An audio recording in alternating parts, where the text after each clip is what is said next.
आज की वीडियो के अंदर हम देखने वाले हैं ऑप्शन बाइंग की सेकंड स्ट्रेटजी। और अगर आपने पहली स्ट्रेटजी नहीं देखा है तो ऊपर दिए गए लिंक पर जाकर आप देख सकते हो। और उससे पहले अगर आप मुझे नहीं जानते तो मेरा नाम है विकास और मैं पिछले 7 साल से स्टॉक मार्केट के अंदर ट्रेड कर रहा हूं और मैं एक software engineer become full time trader. इस स्ट्रेटजी के अंदर हम दो इंडिकेटर का यूज करने वाले हैं। One is RSI and second one is Bollinger band. सबसे पहले हम RSI इंडिकेटर को प्लेस करेंगे।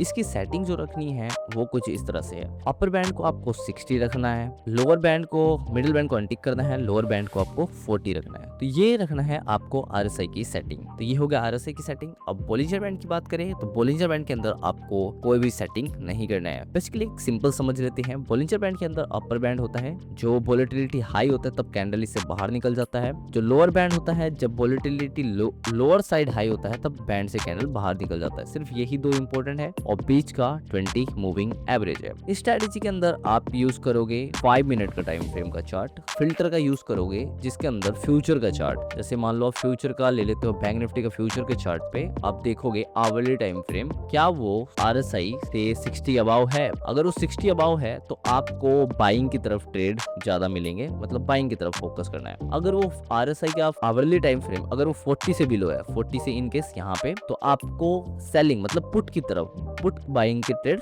ज्यादा मिलेंगे। तो सिंपल है, ये फिल्टर है। यहाँ पे आपको पता चल गया कि RSI 60 से अबाव है आवरली टाइम फ्रेम पे, तो आपको कॉल का टाइम फ्रेम देखना है। यहाँ पे लगाओगे बैंक निफ्टी का कॉल, जो रिसेंट में जो भी प्राइस बैंक निफ्टी का चल रहा होगा उसका। ठीक है, बैंक निफ्टी अभी ये चल रहा है 56,800 का।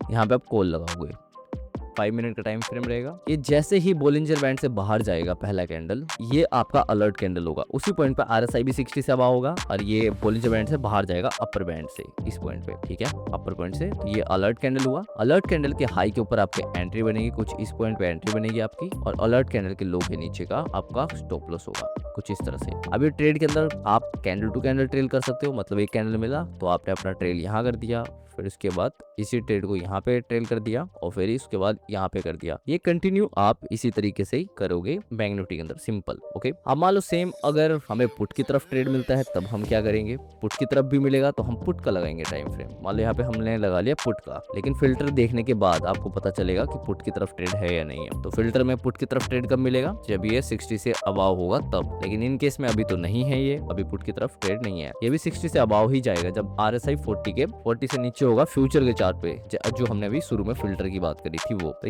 ये था एक सिंपल स्ट्रेटजी। अगर आपको कोई भी डाउट हो और ऑप्शन के अंदर कोई भी चीजें नहीं समझनी हो, कोई नया टॉपिक हो, तो आप कमेंट सेक्शन में बता सकते हो, जिसके ऊपर हम फर्दर नेक्स्ट वीडियो में बात करेंगे। एंड मिलते हैं फिर एक और नई वीडियो के साथ। Keep learning and keep growing. और उससे पहले अगर आप चैनल पे नए हो तो चैनल को सब्सक्राइब करना मत भूलना।